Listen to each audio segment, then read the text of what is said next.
Esto es Filosofía de Bolsillo, el podcast para aprender filosofía en cualquier lugar. Presentado por Diego Chivilotti.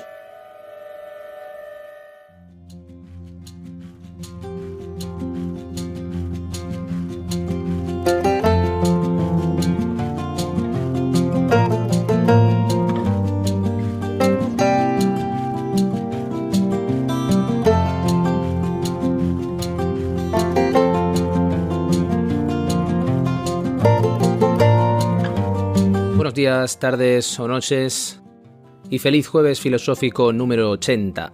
Arrancamos en este 2022 con las ganas y la ilusión de siempre de seguir compartiendo filosofía con todos. No puesta la ilusión en la realidad, quizá la realidad sigue su camino, la realidad es tozuda, pero sí en nuestra capacidad de poder compartir un espacio de divulgación, de aprendizaje, de conocimiento. Y cuando digo nuestra, es literalmente nuestra, entre todos aquellos que estáis siguiendo cada semana este podcast, que hacéis llegar algunas dudas, comentarios, que estáis apoyando el podcast y apoyando el proyecto que va más allá del podcast en Patreon y también en Telegram, en un grupo fantástico de personas que, como decía en algún episodio anterior, enriquecen la experiencia de aprendizaje que pretende ser Filosofía de Bolsillo y que espero que sea también para vosotros así a lo largo de este año. Por cierto, una de esas personas a las que quiero agradecer, como siempre hago, y quiero dedicar este episodio en especial es Miguel. Gracias, Miguel, por apoyarnos, por seguir al pie del cañón. No todos lo hacen y sobre todo no todos se mantienen al pie del cañón. Es difícil, yo lo comprendo. El día a día, las semanas, los meses nos van empujando cada uno en nuestras actividades y en nuestros problemas y hay que luchar, hay que hacerse un espacio casi con los codos para poder dejar entrar la filosofía, que es dejar entrar también la incertidumbre, la pregunta, y no todos en todos los momentos de la vida estamos dispuestos a hacerlo o incluso diría no todos estamos preparados para mantenerlo.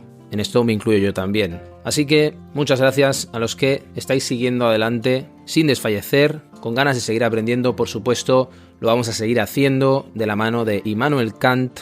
No nos quedaremos en Kant. Espero que esta tercera temporada nos descubra otras puertas al pensamiento occidental, de todos esos autores que han ido definiendo la manera en la que pensamos, la manera en la que nos situamos en el mundo y que, como siempre digo, van dejando a la sombra otros que no hemos tenido tiempo de tratar, pero que no significa que no vayamos a tratar. Por supuesto, los tengo muy presentes, las tengo muy presentes también, autoras que no hemos podido tratar o que no han formado parte incluso del hilo principal de este podcast. Y si logramos sobrevivir en el futuro, por supuesto van a tener un espacio ya no solo para hacer justicia, sino porque hay filósofos, filósofas que han marcado el pensamiento filosófico de nuestra cultura y que, por supuesto, por necesidades de simplificar, de sintetizar, por una apuesta también didáctica por mi parte, una decisión, al fin y al cabo, no han tenido espacio todavía, pero lo tendrán. Así que, en resumen, sin más preámbulos, arranquemos en este 2022 por donde lo dejamos en el 2021.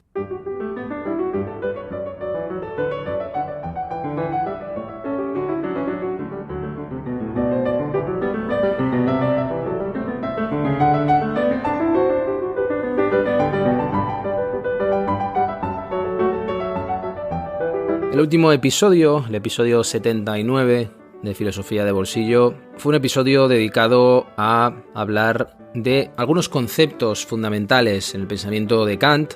Hablamos de la diferencia entre lo fenoménico y lo nouménico, hablamos de la cuestión trascendental, qué es lo que significa trascendental, el papel que esto tiene en la crítica de la razón pura, cómo ha influido eso o cuál es la trascendencia, la trayectoria, podríamos decir, de esas ideas de Kant hasta llegar al siglo XX y en qué consiste o qué implicaciones tiene esa teoría del conocimiento kantiana, cuál es el gran gesto de Kant al girarse sobre sí mismo o al girar al ser humano sobre sí mismo y ahondar en la estructura de la mente humana. Eso nos llevó a hablar de la experiencia de aprender, una experiencia relacionada con la memoria y aprender como experiencia, es decir, qué significa experimentar algo y cómo eso transforma al sujeto que está aprendiendo.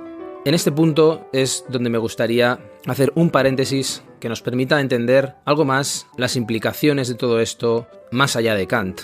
Y entender más allá de Kant también significa entender mejor a Kant o entenderlo con más matices, entenderlo incluso con más profundidad y entender por qué es un autor tan importante.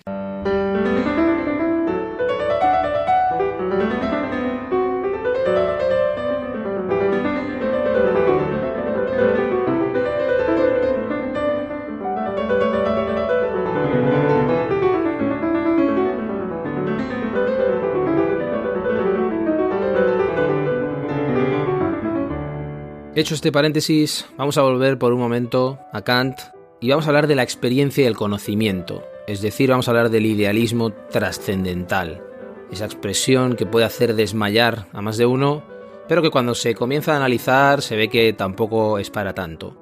Kant llega y nos dice algo esencial, algo que va a marcar la filosofía occidental para siempre. Nos dice que la experiencia no es suficiente. De hecho, Kant comienza la crítica de la razón pura diciéndonos eso, y los inicios de los grandes ensayos son muy importantes. Nunca es casualidad que algo se sitúe al inicio, y menos en el caso de grandes pensadores. Se suelen dar mensajes clave, incluso a la posteridad, y en pocas palabras se ponen los cimientos de todo un sistema.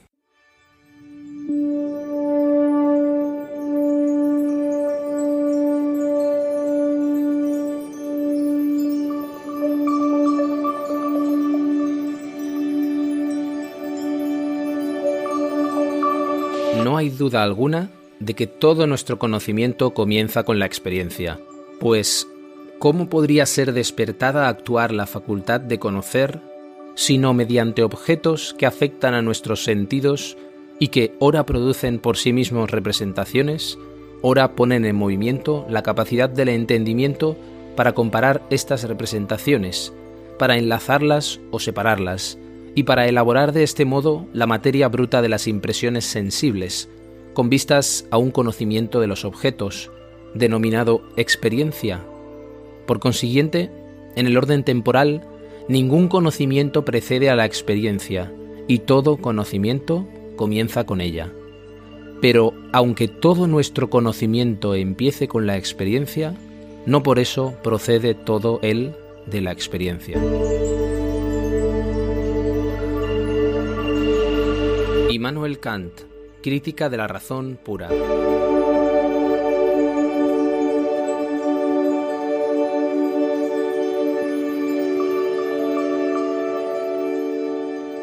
No soy racionalista, no soy empirista. Lo que va a ser la filosofía de Kant es lo que se conoce como idealismo trascendental. Una de esas expresiones, como decía, que hace bostezar al escucharlas cuando no desmayarse, pero que espero que se entienda al final de nuestro camino. Por eso Kant va a continuar distinguiendo entre un conocimiento a priori, independiente de la experiencia, y un conocimiento a posteriori. Y te puedes preguntar, ¿a posteriori de qué? A posteriori de la experiencia, en la que se funda. Se funda en la experiencia aunque venga después. Una distinción que muy pronto va a tener matices. Es decir, que la experiencia no es condición suficiente de conocimiento. Sí es condición de conocimiento, pero no suficiente. Y aquí la palabra suficiente es la clave. El conocimiento comienza, solo comienza con la experiencia, porque es nuestro entendimiento elaborando la materia bruta de las impresiones sensibles.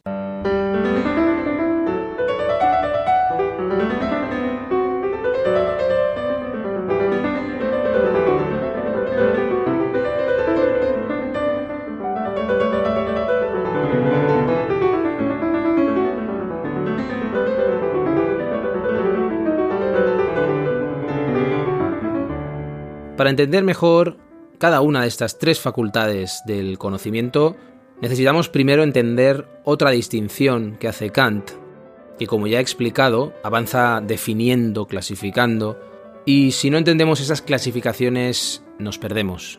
Como pasaba en Aristóteles, si lo recuerdas. Y de hecho veréis que todo nos suena aristotélico. Esa distinción, que es muy importante porque representa una síntesis de racionalismo y empirismo, es, bienvenidos de nuevo a Aristóteles, la de materia y forma. La materia son las condiciones externas que se dan en la facticidad de la realidad, es decir, en la realidad tal y como se da, en la realidad concreta, como hecho, la realidad tal y como se nos presenta.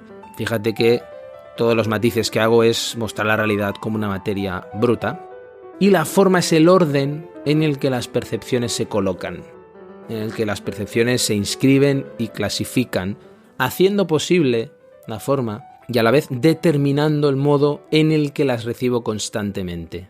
Para entendernos, la materia sería la experiencia y la forma la razón, si pensamos la filosofía de Kant como esa gran síntesis, y para resumir mucho. Por eso, si relacionamos materia y forma con las tres facultades del conocimiento para percibir, conocer y pensar, la sensibilidad, el entendimiento y la razón, nos encontramos con correspondencias que ya empiezan a darnos más pistas. Ya podemos empezar a relacionar esos conceptos con nuestra vivencia del mundo. En primer lugar, nos encontramos con que la materia de la sensibilidad, nuestra facultad para percibir, es el caos de las sensaciones, un caos sin forma, es ese caos en el que estamos viviendo cada día desde que nos levantamos, mientras que la forma de la sensibilidad es el espacio-tiempo. Ojo, también vivimos en eso cada día.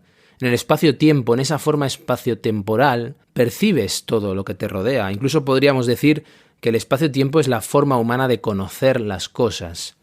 Y con esto Kant está diciendo algo muy importante.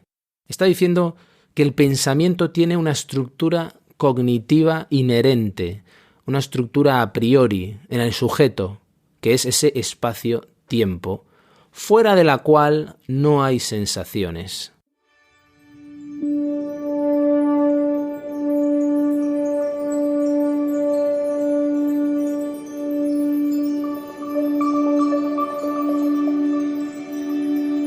Nos ocupamos de la dialéctica trascendental, la cual tiene que incluir enteramente a priori el origen de ciertos conocimientos derivados de la razón pura y el de conceptos inferidos cuyo objeto no puede darse empíricamente, de conceptos que se hallan, por tanto, fuera del alcance cognoscitivo del entendimiento puro.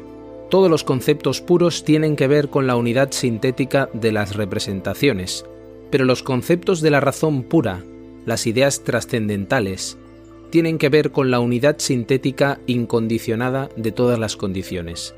Por consiguiente, todas las ideas trascendentales podrán reducirse a tres clases. La primera de ellas incluirá la unidad absoluta del sujeto pensante. La segunda, la unidad absoluta de la serie de las condiciones del fenómeno. La tercera, la unidad absoluta de la condición de todos los objetos del pensamiento en general. El sujeto pensante es el objeto de la psicología. El conjunto de todos los fenómenos, el mundo, es el objeto de la cosmología y la cosa que encierra la suprema condición de la posibilidad de cuanto podamos pensar, el ser de todos los seres, constituye el objeto de la teología. Así pues, la razón pura suministra la idea de una doctrina trascendental del alma, de una ciencia trascendental del mundo y finalmente de un conocimiento trascendental de Dios. Ni siquiera el simple esbozo de cualquiera de estas ciencias procede en absoluto del entendimiento, ni aun en el caso de que éste sea asociado al supremo uso lógico de la razón, esto es, a todas las inferencias pensables con vistas a avanzar desde uno de sus objetos, fenómeno, hacia todos los otros, hasta llegar a los más remotos miembros de la síntesis empírica. Al contrario, no es más que un puro y genuino producto o problema de la razón pura. Immanuel Kant, libro primero de la dialéctica trascendental, sección tercera, sistema de las ideas trascendentales, crítica de la razón pura.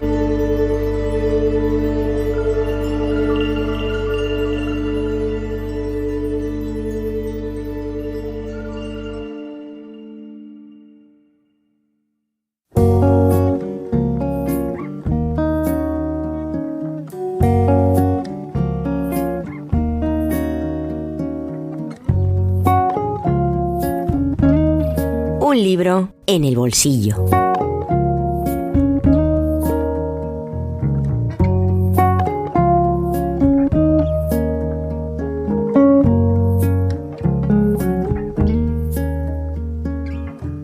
María Martín Gómez es profesora de filosofía de la Universidad de Salamanca, con aportaciones académicas muy interesantes sobre el Renacimiento, la hermenéutica, el pensamiento hispanoamericano, en especial sobre Fray Luis de León y la Escuela de Salamanca. Por cierto, cuestión crucial para los que tratamos de pensar en esta lengua y en la que ojalá tengamos tiempo de entrar en el futuro. Pero además de todo eso, es una mujer que un día decidió ser madre y, como muchas madres primerizas, comenzó a buscar información. En su caso, bibliografía filosófica sobre la gestación o sobre la maternidad. Es decir, se preguntó qué nos dicen los clásicos del pensamiento occidental acerca de esa vivencia tan profunda como es la de ser madre. Pues no nos dicen nada, o nos dicen muy poco. Y eso es lo que empujó a Martín Gómez a escribirse un texto que hablara del embarazo en diálogo con la historia de la filosofía occidental, y que se titula Diario de una filósofa embarazada, publicado por la editorial Tecnos. Así podemos encontrar en este libro reflexiones sobre la salud que acuden a Gadamer, sobre la naturaleza humana que acuden a Sartre, por ejemplo, sobre el tiempo y la espera que acuden a Heidegger, a la perspectiva individual de la realidad, al perspectivismo que acuden a Ortega y Gasset, etc. Y en muchas ocasiones, a lo largo de este diario, siendo fieles a la disciplina, preguntas incómodas que nos expulsan de las certidumbres trazadas por todo aquello socialmente aceptado en torno al embarazo y la maternidad, como en torno a tantas y tantas cosas. Desde un enfoque puramente filosófico, el texto es muy introductorio y divulgativo, diría. Puede ser interesante, eso sí, entre aquellos que se están acercando a la filosofía, incluso que han sido madres, también padres, y pueden vincular esos dos universos. Y entre los que no hemos experimentado la maternidad o la paternidad, la mirada profunda de esta autora sobre un hecho en el que no solemos depositar una mirada filosófica nos descubre muchísimos matices que nos pasan desapercibidos y en algunos casos incluso difíciles de comprender. Un libro que nos empuja a pensar y por lo tanto que está hecho desde ese vigor filosófico. En resumen, la autora lo que hace es elaborar un diario muy personal, incorporando todos los temores y dudas de la vivencia y regado de referencias filosóficas y reflexiones al hilo de todo lo que experimenta durante su primer embarazo. Si bien es cierto que funciona casi de gancho para trasladar al mundo de la filosofía lectores externos a ella, incluso ajenos a ella, a través de la maternidad, sería fantástico que tuviera una recepción dentro del mundo académico filosófico como seguramente la está teniendo fuera de él, aunque no tenga datos ni me haya dedicado a estudiar la recepción de este libro. Como mínimo para constatar dos cosas que la autora expone con rotunda claridad a lo largo del ensayo: que el pensamiento occidental deja a la sombra muchas vivencias y realidades, más cuando se trata de una historia escrita en su mayoría por hombres, y que el discurso filosófico muestra su impotencia para dar respuesta a la vivencia individual de las realidades fundamentales del ser humano, de la vida y de la muerte. Podemos leer en él: la filosofía no me ayudó a entender todos los procesos de cambio que experimentó mi cuerpo durante la gestación de un ser humano. Porque el valor de la filosofía es precisamente el de lidiar con las preguntas, saber vivir en la incertidumbre y ser capaz de distinguir lo importante de lo secundario. También saber, precisamente, que lo primero no es la filosofía, sino la vida, como nos recuerda desde hace 10 siglos Anselmo de Canterbury. Ese es también el legado que esta madre filósofa se propone dejar a su primer hijo, al que se dirige en este diario de una filósofa embarazada.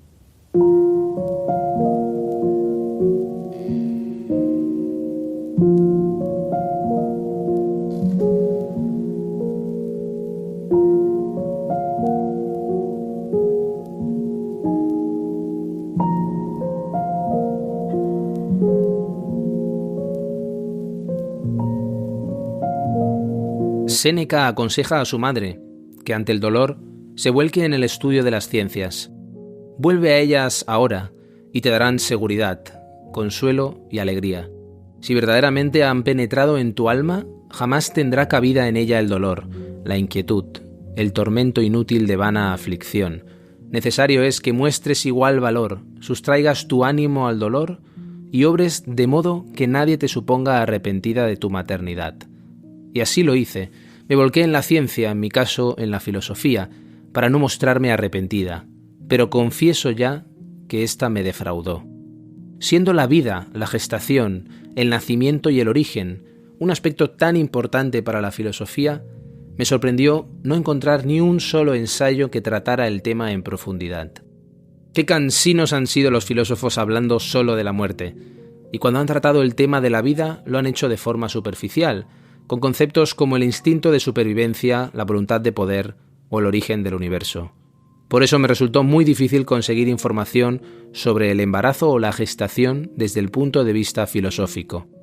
Descubrí algunas referencias en la noción de natalidad y el ser para la vida de Hannah Arendt, en la claridad prenatal que vislumbra María Zambrano, en teorías feministas actuales sobre la violencia obstétrica o en la siempre clásica referencia a la madre matrona de Sócrates, pero nada que realmente me reconfortase en esa época de mi vida. La filosofía fue siempre para mí una disciplina humanística, pero también una compañera de vida. Es la tarea de consolación de la que nos hablaba Boecio, pero en este instante, cuando más precisaba su ayuda, la filosofía me ha dejado sola. María Martín Gómez. Diario de una filósofa embarazada. Editorial Tecnos.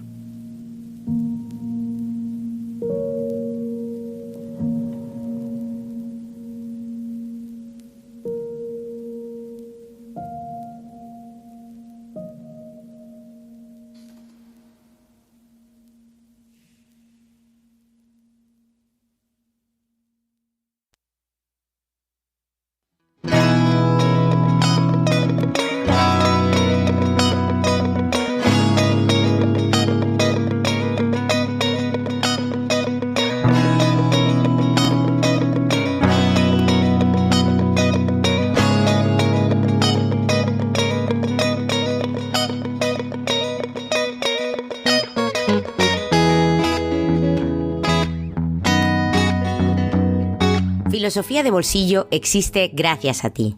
Hazte mecenas y accede a todos los contenidos en patreon.com/filosofía de bolsillo.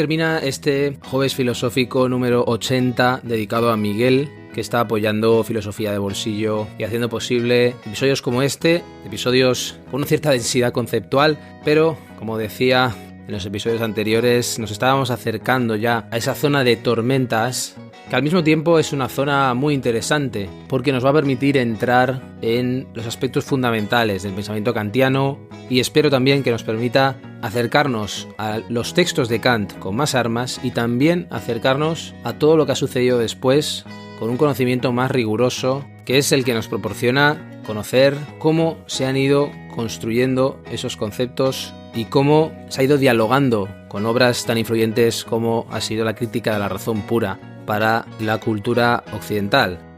Volveremos la próxima semana avanzando en las cuestiones fundamentales de la crítica de la razón pura y entrando ya en aspectos como las categorías, las famosas categorías kantianas, que nos permitan distinguir la anécdota de la categoría, que es algo que se confunde una y otra vez en nuestra época.